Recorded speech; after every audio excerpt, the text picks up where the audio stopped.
Welcome to FP&A Fast Track, your source for FP&A resources to put your career on the fast track.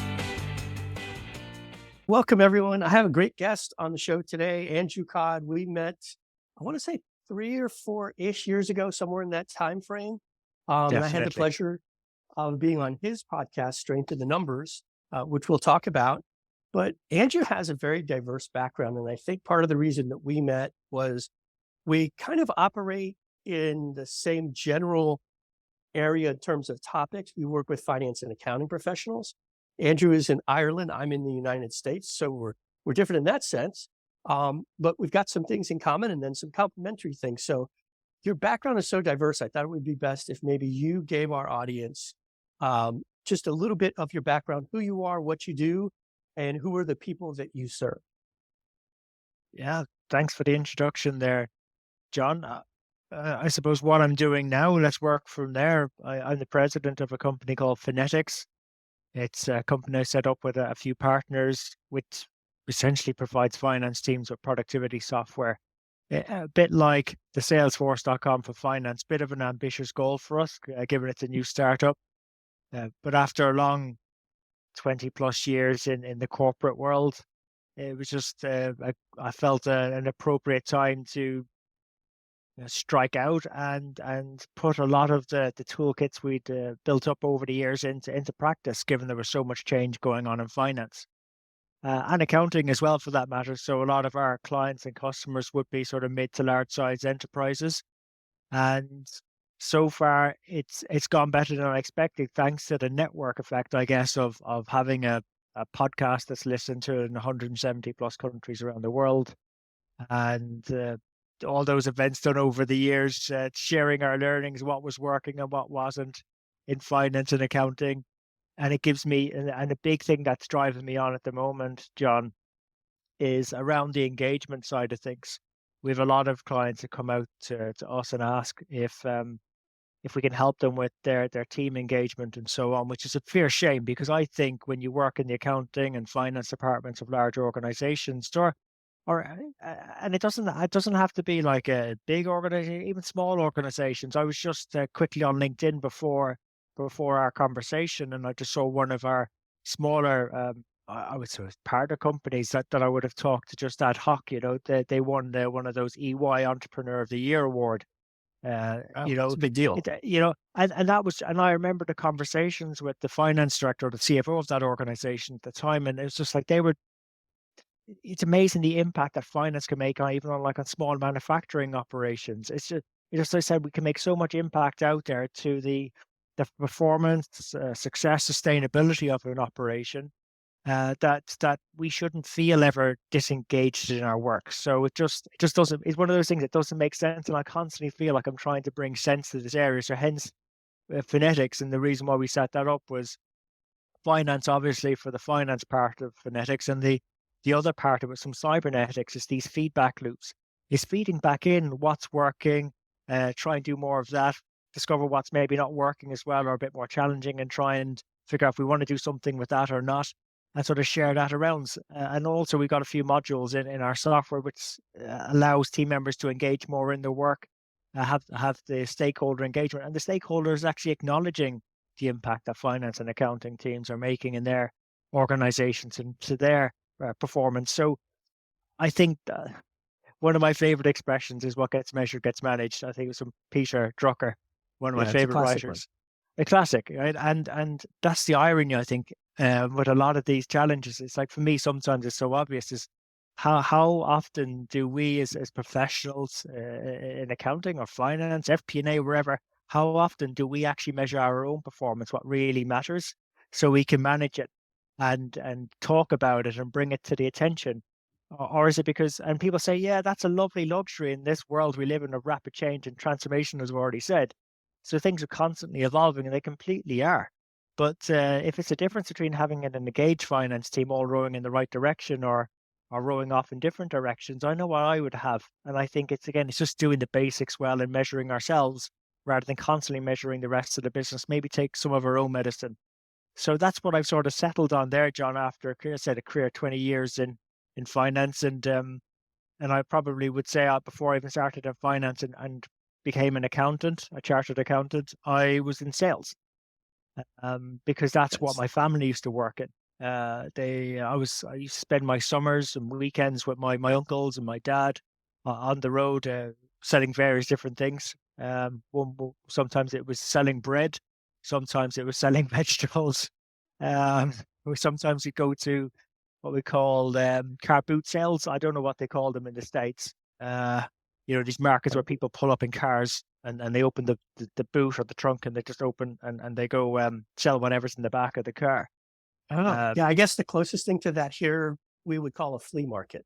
Flea market. I didn't want to say, I didn't want to assume it, but yeah, that was sort of my head. So Yeah. yeah, so very comfortable about being in front of people, even though I'm actually quite introverted.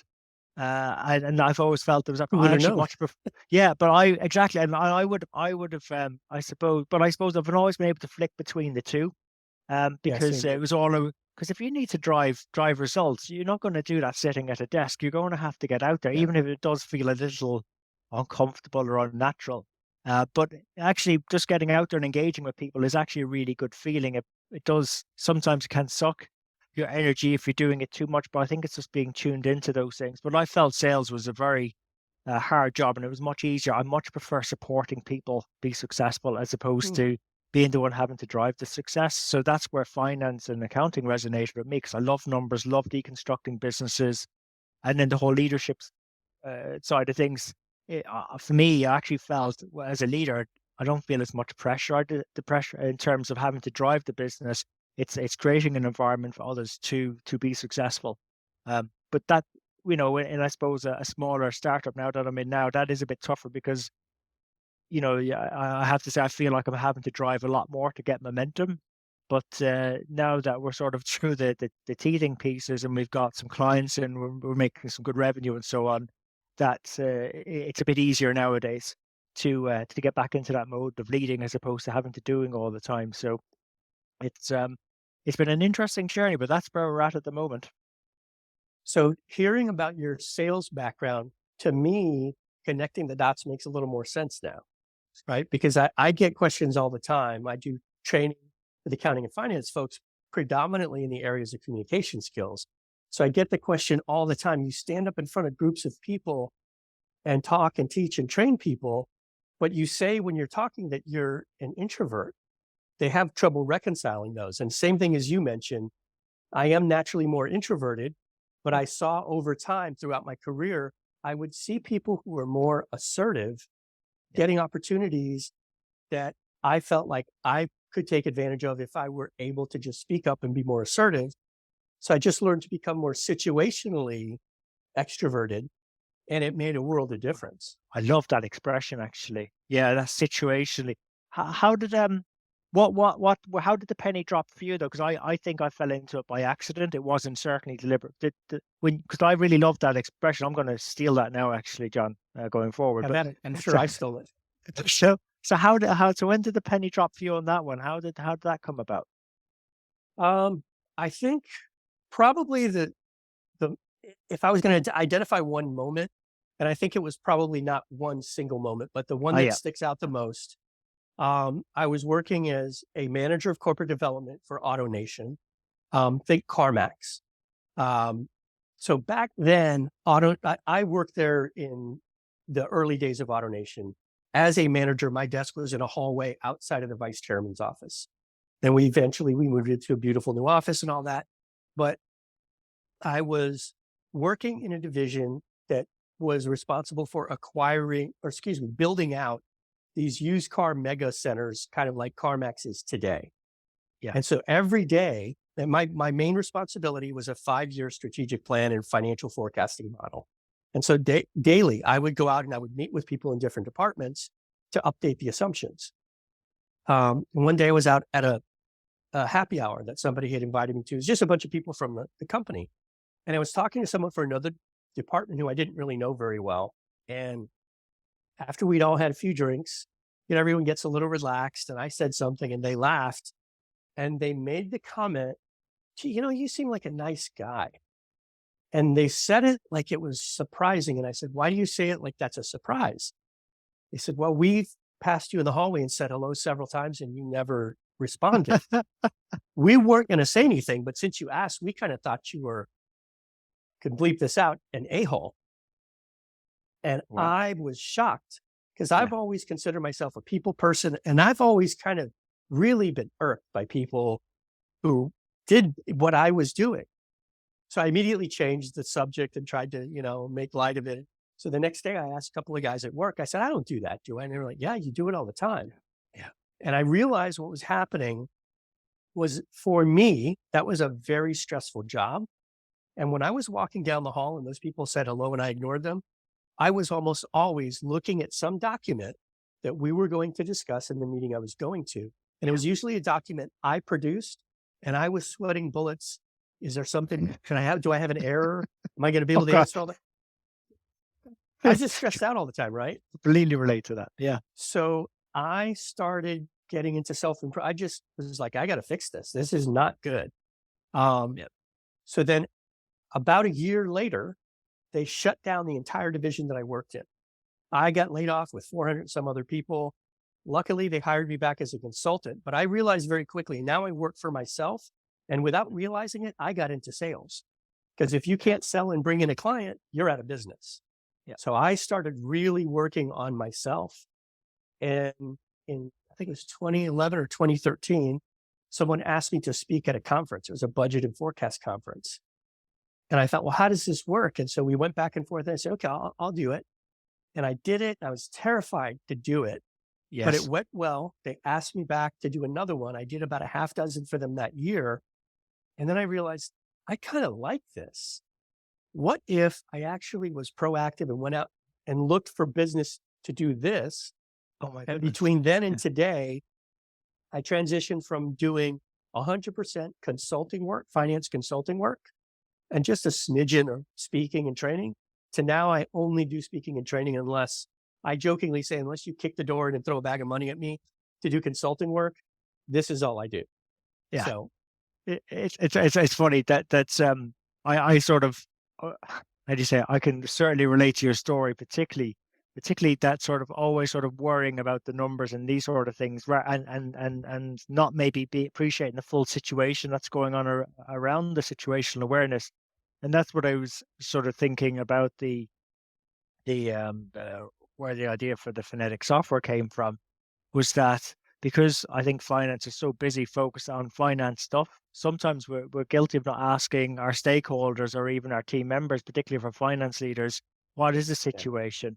What's going on, not just within their careers, but outside. And I know that sounds all fluffy, but that's sort of the expectation nowadays. And then having an operating system or a playbook that you gain from the consulting experience, from all the trials and tribulations, that, well, actually, here's the playbook. You can operate. I mean, finance is not really rocket science. These are just the things you need to be doing with your stakeholders, making sure we're delivering the right outcomes that are valuable.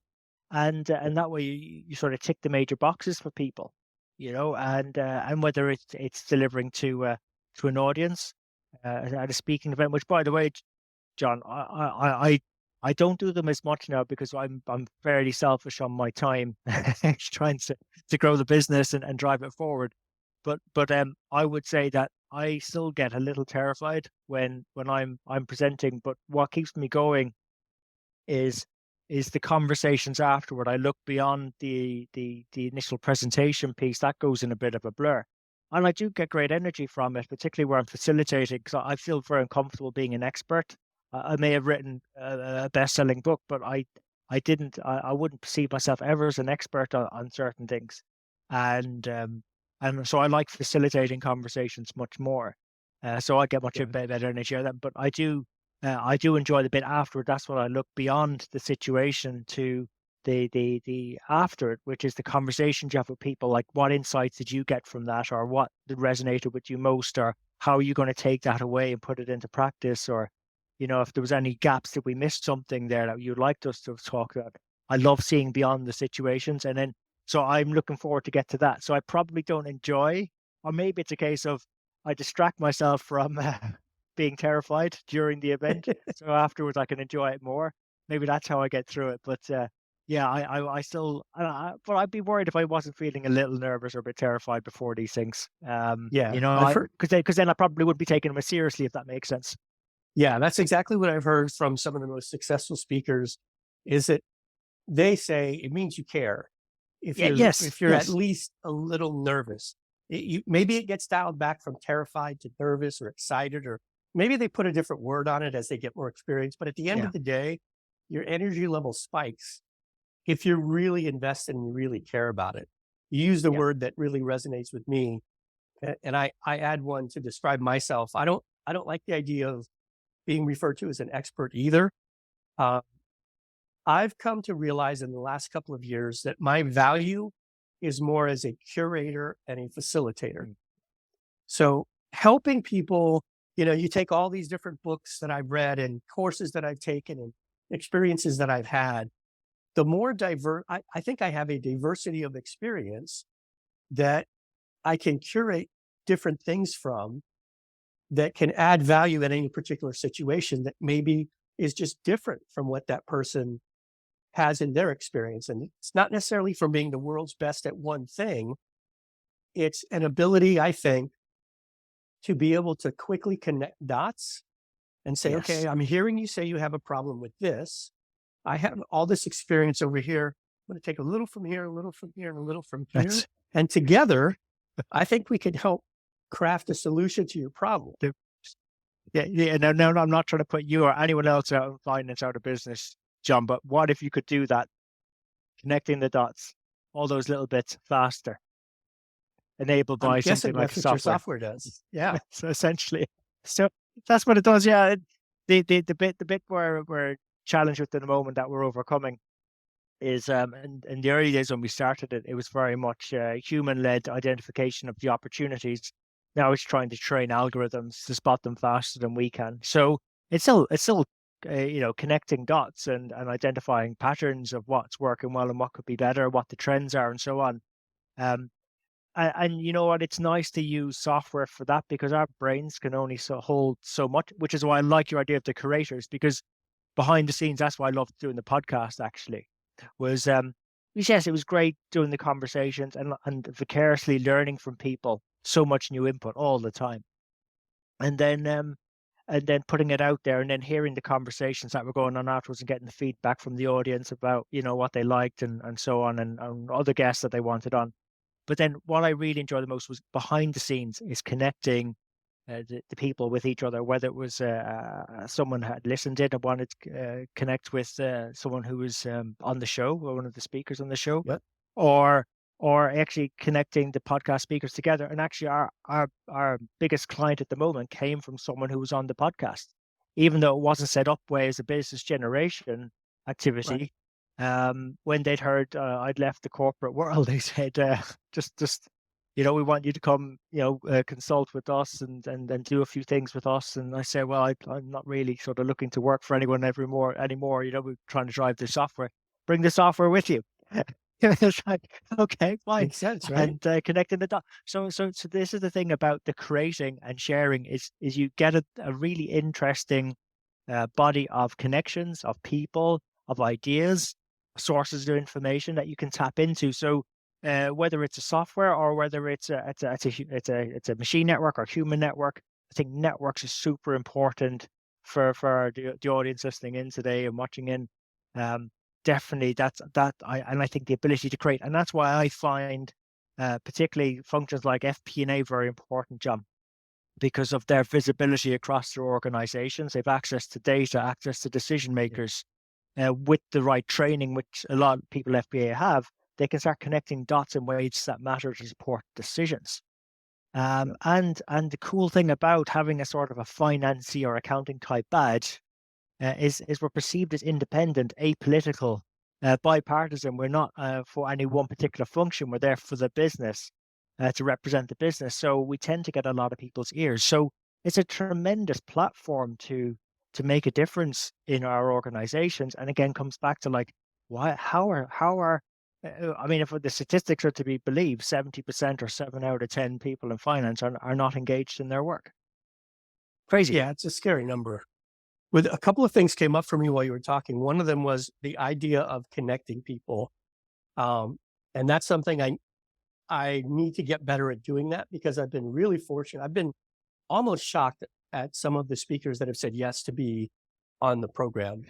Just the wealth of knowledge and experience that some of them have. But it brought up something for me. I think I came up with this term. Maybe I heard it from someone else. I don't remember, but it's SWOT on the fly. And it's what you were talking about. We all know about this thing called a SWOT analysis, right? Strengths, Yes. weaknesses, opportunities, and threats, right? But typically the context for that, in my experience, has been we sit down to do a 5-year strategic plan or an annual plan, and we go through this exercise where we do a SWOT analysis, right? And then we put this plan together and we put it in a binder and it goes on a shelf and it becomes what Jim Yes. Quick calls shelf help, right?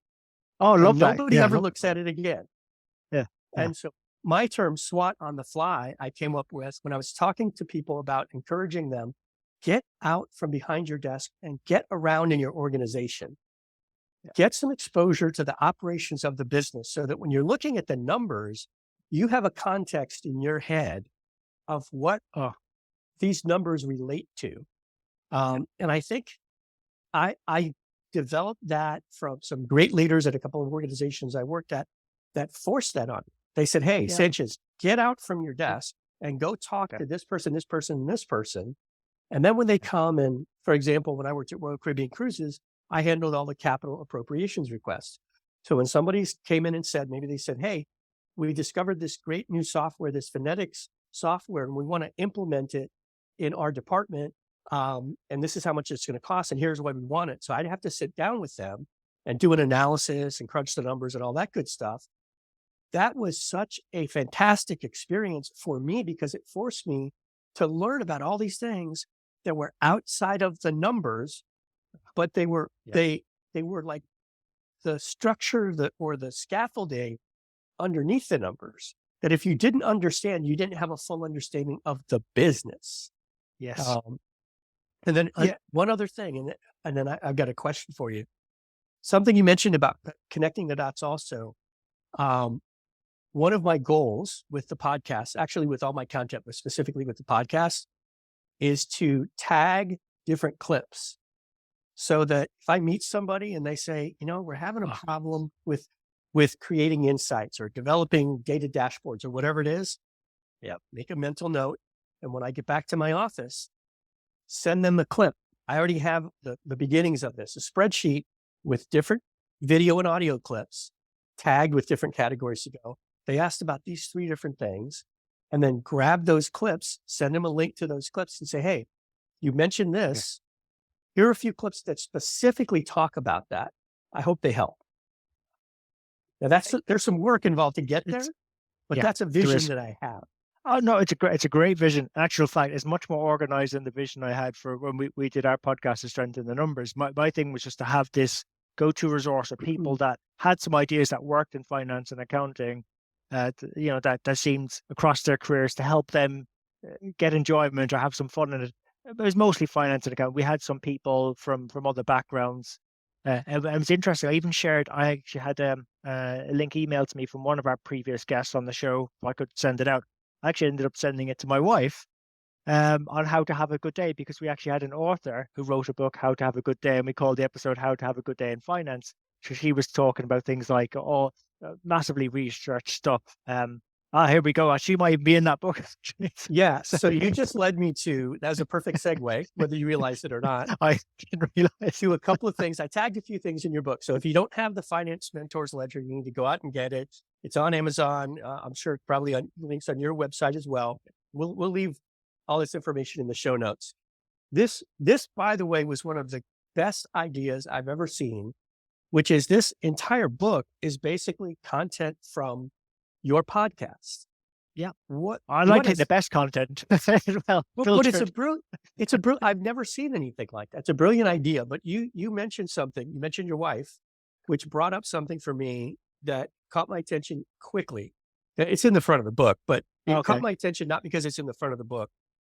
I have for the longest time been sort of in search of different mentors for different things. And you mentioned in the dedication to the book to Katie, my soulmate and best mentor I've ever known. Oh, yeah, So I can't believe I said stuff like that. I'm curious, tell me about how has she been the best mentor you've ever known? Um, yeah, I suppose, oh goodness. Yeah, I had a where do I start with that one? Because I think there's a lot to unpack Wherever you there. want. Yeah, uh, yeah, I suppose, I suppose, look, I had an interesting upbringing where I think my parents did the best they could do with their upbringings themselves. Yeah, I've not, as much as I've tried to develop, back to your phrase, like the situational empathy or the situational awareness. I'm not naturally empathetic. Uh, I'm probably more machine-like in how I behave and operate, where Katie's completely different. And I could see she would be a great mother and partner from when we started getting to know each other. So she showed me the ways of how to be a better parent and other things as well that I probably wouldn't have had the best access to, and the amount of effort and patience she would have had to demonstrate with me was very much as a mentor. And I didn't even know she was being a mentor to me, because it wasn't until later in my career I figured out the importance of mentors. So for me, really, it was around things like how to be a better parent, how to how to approach people in a better way, because there was a big assumption in my head, that everything I did was common sense. I mean, it was logical. That human beings aren't necessarily logical. And We're not usually.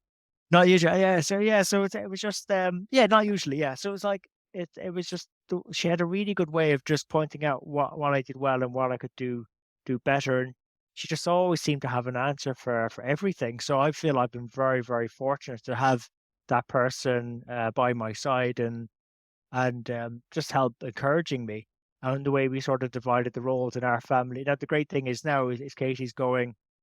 She's almost a fully qualified psychotherapist counselor, Mm, and so she's gone back. So once the kids are fairly well raised at this stage, so they're pretty much looking after themselves. So she's following that ambition, which again she then attributes me to helping her on that path. I don't see how, but she's definitely, how do you say, just a great role model, and someone who I'm just very lucky. I get to hang out with my best friend pretty much every day, and that's um, great. and learn so much, and gain from that mentorship. But I have, in parts, then with the great mentors I've had in my career, um, that sort of feeling you get when people show you the way to do something better, or if you hit an obstacle, a way around it. And I Mhm. was very slow to ask for help. Not in my nature, as the way I was brought up was feeling I could do pretty much everything myself, and then you end up wasting a lot of effort. And actually, I find it's much more rewarding to do stuff together with other people, as opposed to taking it on Yeah. all by yourself. I just wish I came come to that lesson sooner. Even back to then, you said earlier, John, about getting out from behind your desk. Like, it triggered in my head just the two examples. I was at a tech company, and I was just seriously coming up the stairs, and I just saw someone. I said, how have you been? I haven't seen you for a while." And that salesperson told me about an opportunity, that or something that was causing him frustration, actually, in the sales process. I went away and looked at some numbers, I crunched it with my team, and ended up implementing a program that generated an extra $100 million a year for that business, Holy just off cow. that one conversation. Then had another conversation with someone who was working late one night in the credit control department, of all places, and said, just got talking, and he said, "I know you're leading this services organization. Can you? There's something I've seen going on. Do you mind just having a look at it with me?" And I said, "Yeah, sure. What else are we doing here at like 7 o'clock at night, 8 o'clock at night?" So he took me through it, and then I said, "Fine, I want my team to have a look at it. I think you're onto something here." I ended up hiring him actually into our organization, and that saved us about $50 million a year.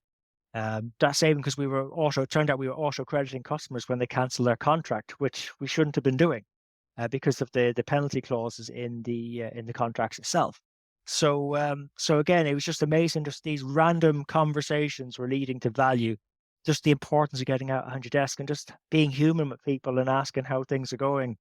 and I wouldn't have been able to maybe uncover that side of myself if it hadn't been for Katie mentoring me on the importance of those things. So you just reminded me of a piece of advice I got from one of my early mentors, Bill Flaherty. If you're watching this, you need to do this podcast. I've asked him to do the podcast, and he's stalling me. I think what he's Oh, doing, right. because he's just a very private guy, but great mentor. He told me something I've never forgotten, which is one of the biggest, most impactful decisions you'll ever make that will affect your entire life is who you choose to marry. That has Wow. stuck I with wish I'd me. heard about that. Yeah. Well, so that leads me to another question though. In this same book we're talking about, you mentioned that you met your first proper mentor, Vince, Yes. back in, and you told a little bit of a story about it. Tell me a little bit about, how did you meet Vince, Oh, man. and how has he helped you as a mentor over the years? Yeah, I mean, Vince probably doesn't realize this, but like, and this is the nuts thing. It was probably just I'd met him a few years previously, but it just didn't click the connection. He was a recruitment consultant. You might be able to tell by my accent, it's not completely Irish, but it's not, it's not completely English either. I've pretty much spent my career and life between Ireland and England, Okay. working in various different companies, also in other different countries as well. But the accent hasn't seemed to have shifted; it just got stuck between the two.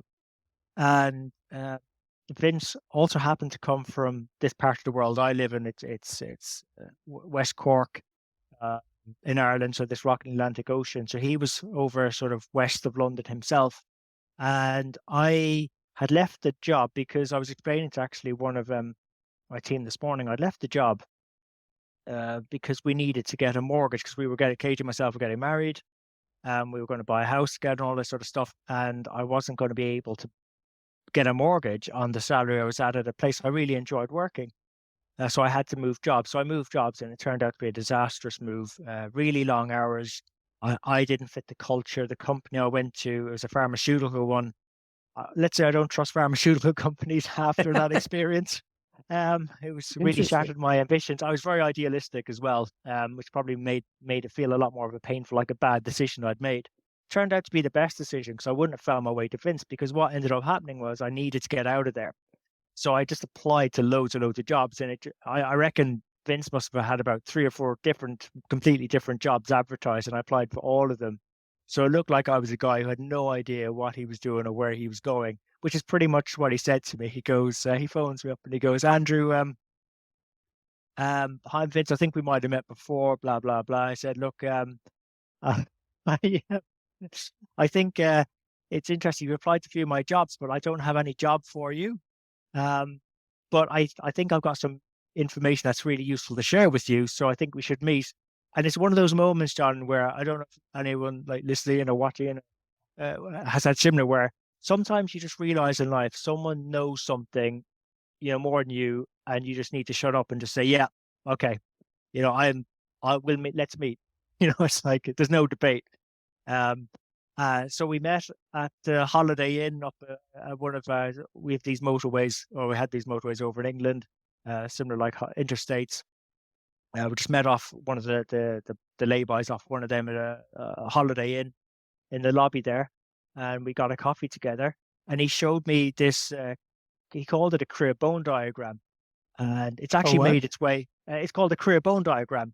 Okay. Essentially, it's it's like 4 steps. I don't know why it's called that, but they say and by the way, I've shared this advice with others on the podcast with people that have worked in finance organizations and so on, and it's embedded in our software.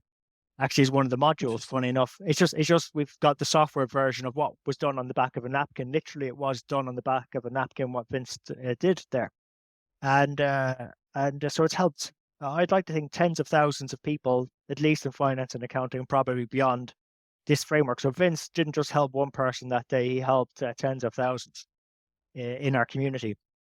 And what he did, he said, "Okay, so the way the career bone diagram works, you start with the end in mind." Stephen Covey advice. So you go to there's 4 steps in the diagram. You go to the end step and you draw a big rectangle, and that's representing the top step of a staircase. And in there, you write your ideal career outcomes. It was very career focused at the time. I've tweaked it since, but you know, uh, and I would use the expression as ideal. So ideal is an amalgamation of two words, idea and love. Because if you've got, because love is a powerful emotion, and if you've got an idea you love, you have an ideal. Great emotion behind an idea uh, gives you your ideal, and you will actually put a lot more effort, and there's a more likely chance of it transpiring. So I thought this is interesting. Let's see where this will go. So we projected 3 years out into the future, and I put in a bit of a wish list of a few things that I thought were ideals. Where like I wanted a six-figure paying job. I was well off of that. I think I was like on about 40,000 a year, and I wanted 100,000. I wanted an MBA from a top university. Obviously, the house being purchased, a growing family, working in a finance director equivalent to a CFO role, working with investors in private equity and so on. So all of these sort of things I was listing out. So I had a very clear idea what the role was, who I was dealing with. That would be based in London, where would have been a lot of opportunity, a lot of stuff going on. So it was quite clear what I wanted. And then the next step was you go right down to the bottom of the ladder, draw a smaller rectangle, and leaving space for two other rectangles in between for the other steps. And then fill out all your assets. Where are you now? What are your strengths? What are your interests? What qualifications do you have? What experiences do you have? What's in your toolkit essentially so far? And then that's where the mentors come in. It's filling in the gaps between where you want to be, your ideal, and where you are now. And that's essentially was sort of the one of the models that I ended up implementing, and then gaining mentors. So when Vince was the first mentor, I didn't go back to him. I sought out other mentors to help me understand what I needed to do to fill in the gaps from where I was to where I was going to get to. So the Mhm. next thing I knew, I needed to get another job, ideally at or better pay than where I was, managerial role, so I could learn how to be a better leader. Because they're not going to pay six figures for people in finance who are just on their own. They're probably, and where I want to be was leading teams and so on. So you needed to get there. So Right. that needed to be the next move. I stepped outside of finance into asset management. I applied to do an MBA because you needed to start then. We bought the house and so on. So there was a lot of things done, and then I didn't know what the next step was, but I was sort of was able to get a picture where I could articulate it to others to what I wanted. And then a private equity firm came in and bought the company I was at, and they really liked what I did. So so they put a good word in for me on one of the other assets they bought, and I did get the six-figure job. I'd finished my MBA by that time as well, Nice. with a distinction. I got A's in everything except the B in marketing, which I'm still not very good at, but I'm pretty strong on other stuff. And then yeah, so everything transpired in that bone diagram, and it's just been a 3 year cycle since, and it just has got better, and we've achieved everything in it every single time. And as I said, I've turned it into a bit of a software now. But worst case scenario, anyone could do this on a napkin. Anyone listening in could do it on a napkin. The software just provides a bit of structure around it, and that's part of the phonetics. And I believe that helps with engagement in finance teams, because if people can see what they're doing is helping them in their careers, but it's also helping their teams and their companies, and their stakeholders are giving positive feedback on it, then that's quite a powerful, how do you say, a connection of dots and value, Yes. that will see people be more successful in their careers, and hopefully reverse some of this trend we've had towards disengagement. And not just a disengagement, it's a very similar statistic for the number of stakeholders or business partners out there that look at their finance teams as being ineffective. I think it's like 67% of business partners, according to Gartner, view finance is ineffective. So I'm wondering if my belief is, and not that I've proven it, it's linked to the disengagement, because we shouldn't really be having too many disengaged people in finance, not with the potential that we have at our fingertips. So that career bone diagram, it's and Vince really sort of changed the course of my career and life, and family and so on, and it changed the course positively for a lot of other people. And it's been amazing, some of the stories I've heard what people have done with it. Um, there's some people, I think it may be the younger generation, they have much shorter time frames. Mine was always 3 years, but for some people, they wanted everything to happen in a year or 18 months. I was going to say it's probably measured in months instead of years. Yeah, yeah. And we actually there was one. There's a lady, very well qualified.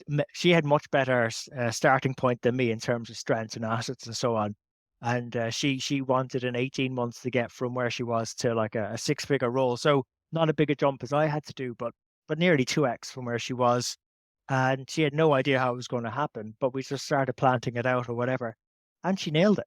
She nailed it well within the 18 months. So, you can have a dramatic change around in terms of finding the ideal type of career you want, but you have to engage, you have to drive value, it just doesn't happen. And this is where we maybe comes back to what we were saying earlier, is like, if you're an introvert and you're going to sit behind your desk, it's not going to happen for you.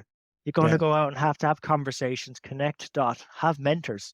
I don't know how, and maybe that's why people who are sort of mentors or people who have been successful are quite happy to share the stories back, because there's no way I've got to where I've got to without others help along the way. They know the value that they got from their mentor. So I'm sure that's a big piece of why they're so willing to be that mentor. And that's why coming back to Vince is like, that's why I feel duty bound to share this, because I don't own this knowledge. I'm not trying to protect it or keep it secret. As I said, you don't need fancy software to go and do this. You can do this on a napkin. For years, we used to do this on a spreadsheet, which you believe typical finance. Whip out a spreadsheet with 4 columns and put in each bit in there. So you've used that term ideal a bunch of times throughout what you just said, and I'd never heard anyone articulate it this way. Oh, okay. Idea plus love equals ideal. Yeah, it makes total sense. I've just never heard it articulated that way.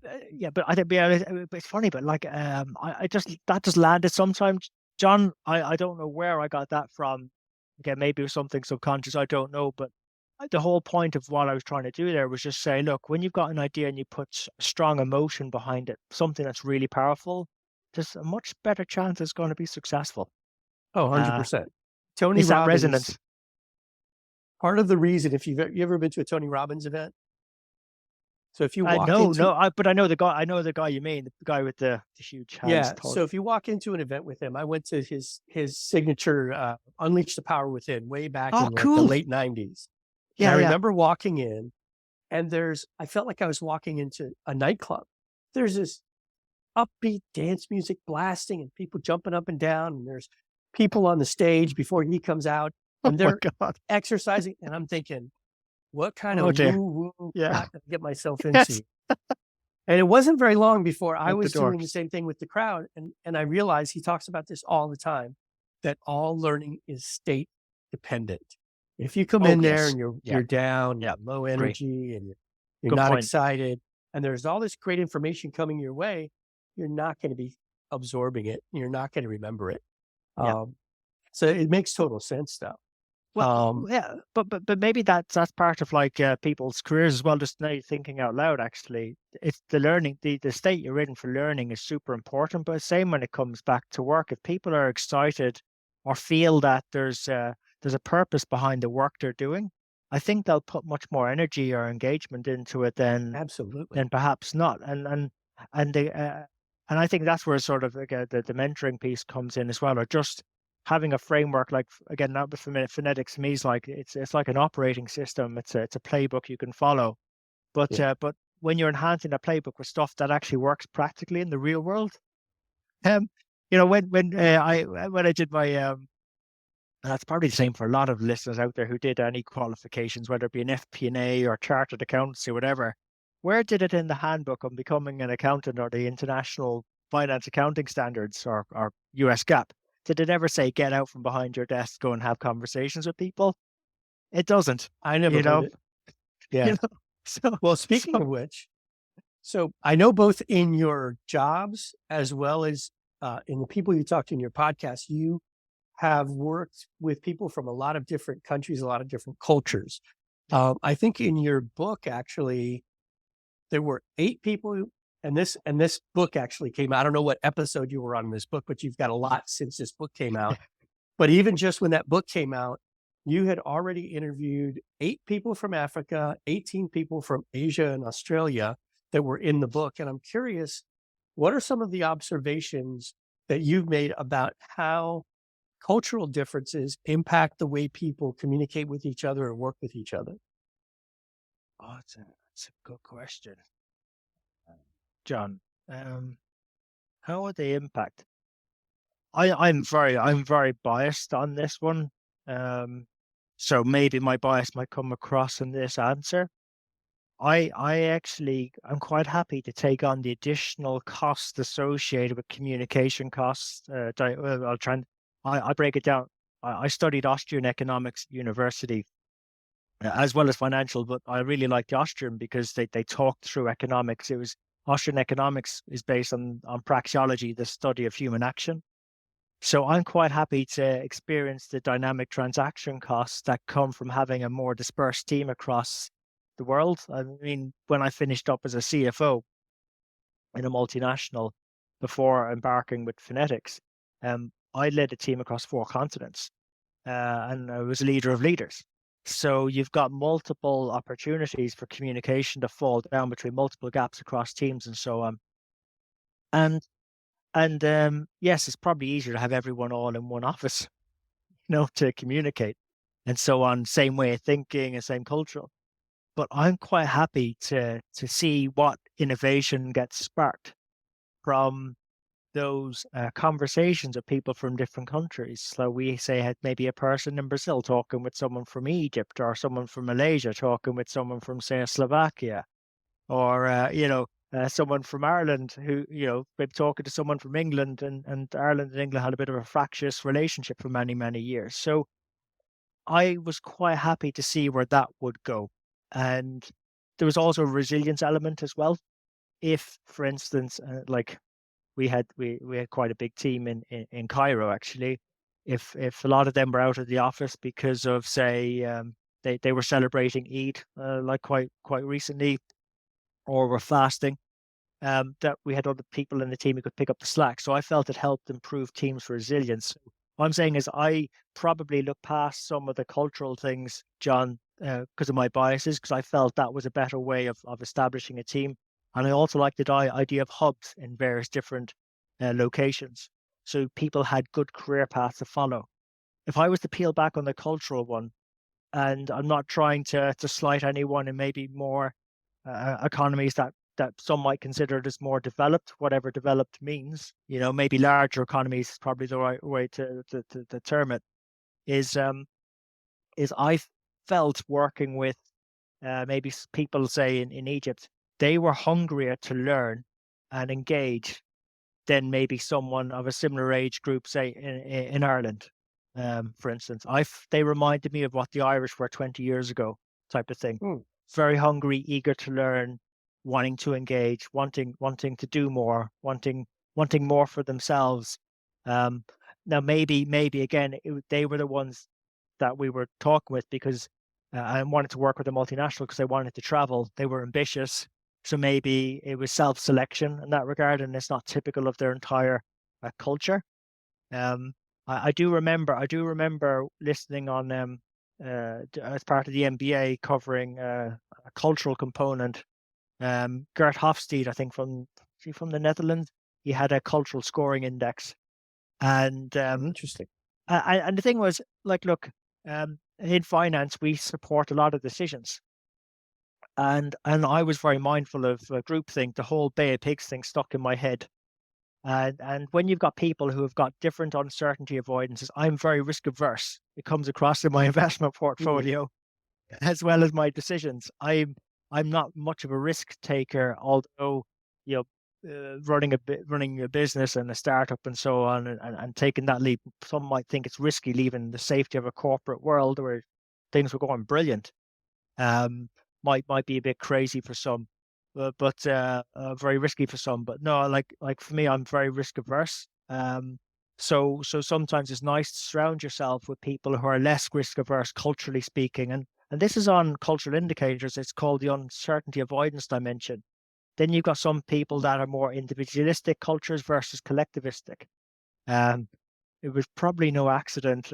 We had a good portion of our team in collectivistic countries. But then we had some that were individualistic, and I thought they worked very well together. I liked bouncing them up. I like sort of seeing what the reaction would be.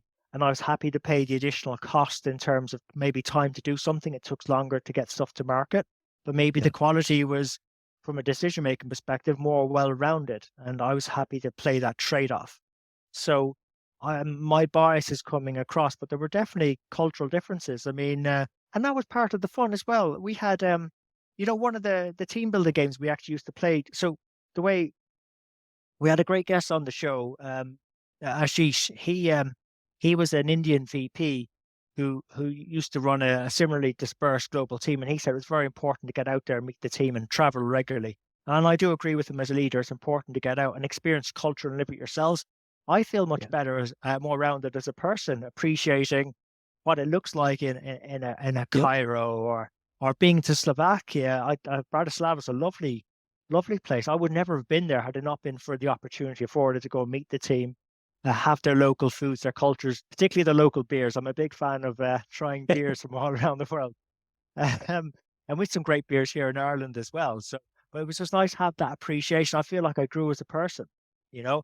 And funny enough, I think that was one of the major advantages, and what a lot of people in the team liked is we used to have these monthly team buildings. So we'd have the regular weekly cadence of meetings, but every month we'd just have an hour and a half to ourselves just to play games as a team.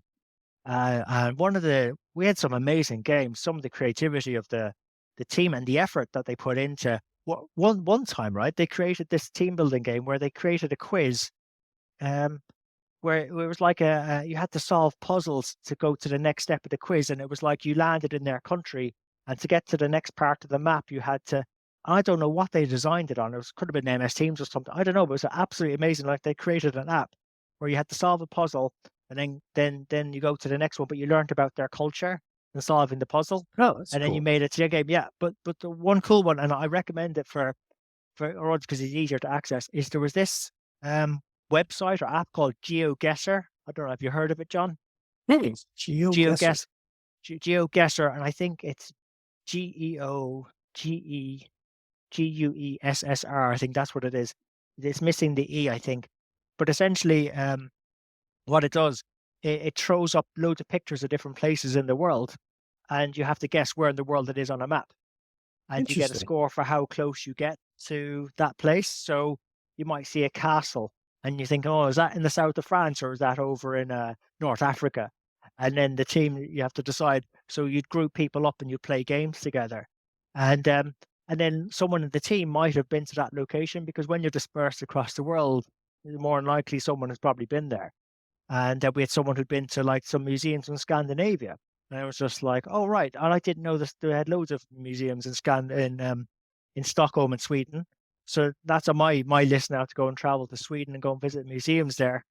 And they rely a lot on water taxis. Now, I would never have that knowledge had it not been for just those Yeah. social interactions with the different cultures and backgrounds in the team. And it's not just locations; it's the different ages as well. Um, we had Yeah. people across a loads of different spectrum. It was really special. I really enjoyed it, and I think that that rubbed off on the team as well. I think. I found it fascinating. I visited Europe many years ago, and what you were talking about with the like water taxis, Yeah, yeah, there are places that I'd never realized. The Netherlands, which it's just my personal opinion. yeah, yeah. I think Americans we're relatively ignorant to world culture because a lot of Americans we've been brainwashed my entire life. We've been brainwashed that we're the biggest, we're the best country in every way. Just you look at any statistic, and you'll quickly realize that we have been brainwashed in a good way to be proud of our country. But one of the things I noticed, the Netherlands, Rouge, Venice is the one people probably think Yeah, of given, yeah, yeah. most. But there's lots of countries where water taxis are a very prevalent thing. And to me, having grown up in South Florida, we're surrounded by the ocean, but water taxis are not like a as common a thing, except for in very, very small areas. Um, we're getting to the top of the hour, and I wanted to finish up with a question that I'm really curious personally about. So it's a little bit of a selfish question, but I think also um, other people may be interested as well. What do you think is a perception of finance and accounting professionals that's out there that you disagree with?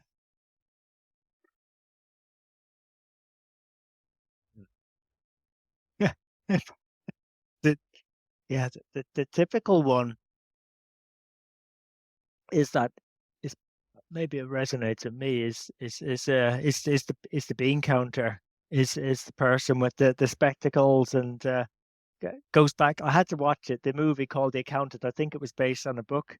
Oh, I'm not gonna ruin it for anyone, but if I will describe the main character, Ben Affleck, is that I know I have a long sleeve shirt on today, right? John. But normally I'd have short sleeves, probably with a pocket here, and they had a pen protector in the pocket. And then the spectacles. I'm not wearing glasses at the moment, so I'm not looking at any spreadsheets. We're having a conversation. But if I was looking at a spreadsheet, the glasses would probably go on. So there's that stereotypical image of an accountant, and it's just interesting that based on the conversations with I had on the podcast with people and whatever, there and actually it's even a very male orientated perception. It's normally a guy wearing the spectacles and the short white yeah. shirt, whatever. There's a much better balance now between male female representation in finance and accounting. Yep. There's a much higher standard than I know when I started. People are much more tech savvy. When I started, my first job in accounting and finance was in an accounts team at a shared services center, feeding in invoices into a file imaging and workflow system. It was a precursor to digitalization of finance. But I know or not. And I used to have to open envelopes with this thing called an envelope or letter opener. Now, if I Hmm. was to hold up that device, I don't have one here because I don't really open letters really anymore. But like I had a letter opener, I'm holding a pen now, and I held it up. There's a lot of people in finance wouldn't even know what that letter opener is nowadays. Yeah, But it's but they've crazy. got a much better embracing of technology, and I think that's the bit that gets overlooked because I think now we can get to insights faster. I think we've people in finance and accounting now, and FP&A actually, who are much better at having conversations with business partners. Where I think we fall down sometimes is maybe a lack of consistency across us and having a standard operating system we can follow because we're probably too guilty of fighting fires. And that's the bit I think we're still doing or could be doing better is we're still very reactive. And people says it's easy for me maybe to say for it from my perspective, we should be more proactive. It's great to say it, but how do we become it? Well, I think it comes back to our early point. Is start measuring what matters and measure what, what gets measured gets managed. And it's measuring those right things and doing those right things rather than probably constantly fighting fires. I was talking to someone about one of their recent reviews in finance, like annual reviews. And I said, like, how did it go? And so, well, actually, it was very difficult to align on what the expectations were for the year. And I said, well, why? Because we were constantly fighting fires and they're always changing. And I said, well, what did you achieve during the year? Well, that was difficult too, because we were fighting fires so much. I was never really writing down what I was doing. So where's the learning? And if we don't maybe stop and take stock, which again, I remember doing year-end audits where you'd have to take stock. It's like maybe we need to maybe reinvest in some of our principles again, the boring stuff, to build those better operating systems. It's not sexy work anyway, and maybe that is it. So maybe it's unfair to have that unsexy image of the stereotypical accountant with the glasses and the pocket protector and the pens in the top pocket of the shirt, and the short sleeve shirt as well. But actually, sometimes that's what makes us strong is the unsexy stuff, doing the basics well, because that's what builds sustainable business, focusing things. And with the way recession, the economy is going in a lot of countries, potential recessions and blah blah blah. It's the basics that's going to see us through well, and that's what business is going to be crying out for. But we have an edge now at the moment. We've got a much better balance, I think, much better cultural and combination, much better difference in ages as well. I think the strengths there. It now comes down to execution, and I think it comes back to doing the basics well. So there's strength in that perception too. Yeah, I agree. Well, I want to respect your time. We're at the top of the hour. How can people find out more about your software, your services, and how do they get in touch with you? It's their best way. Yeah, I think so. LinkedIn is the obvious one if it's on a personal connection level. I have a hey. it's a great thing about having a team is I've been assistant that picks up a lot of those messages, and we do get back to them. I would have been a bit slower over the last year getting back to those, but if you do send us a message on LinkedIn, I will get back. But if you're curious about the software, we have a website, avfww.com. It's just addedvaluefinanceworldwide.com. So that's what it's short for. But the Phonetic software pretty much takes over that platform. It is our main offering, along with some other services that we do and transformation programs and training and so on. But the main thing is the software. So you can go check us out there as well. And again, from a community give back perspective, it's a not-for-profit to strengthen the numbers podcast, sitnshow.com. There's nearly 400 episodes of interviews on there. And thanks to the advances in technologies, a lot of them have been transcribed as well. So if you put a term into the search bar, you're looking to get some mentorship on of someone who knows more about finance, definitely much more than I do, and probably what you do as well, John. We know our own little niches fairly well, but there's a lot more to finance than just us. Put in those search terms and give you up the episodes where they are and where the episodes they come, or you can either read the answer or listen into the conversation. It's an evergreen resource, and some of these bits of advice are timeless. And let's not forget an opportunity to meet you in person. You're going to be speaking at an event coming up, right? Oh, that's right. Actually, yeah, I love helping out the community and showing up. So I think I'm hosting a panel with Generation CFO later in May. I've got a team who looks after all the social media, so I think it's late May. There's a session then. Well, check out Andrew's LinkedIn for the details on that. I'm embarrassed. I really should know these things. That's fine. I delegate. That's the beauty of delegating and having a team, right? But my point with that was that's an opportunity to meet you in person, right? Which to me, if you look at a hierarchy of communication, in person, face to face is always going to be the best. That's right. Yeah. So that's like a warm up event. So so that is a warm up event, and then I'm sort of committed to go over to the London event. I don't think we're up for an award this year, but Generation CFO know to throw a good party, so I'll be there if anyone wants to catch up. Very cool. All right, man. Well, I appreciate catching up. I appreciate your time. I would love to have you back on. I've still got loads of questions that I'd love to ask you, but we do have to wrap up here. So maybe I'll be able to get you back on for a future episode. Hey, thanks for this opportunity, John, and wishing you all the success in your audience too. Have a hope I was able to share something useful today. Thank you. Appreciate it. All right. We'll see you guys next time.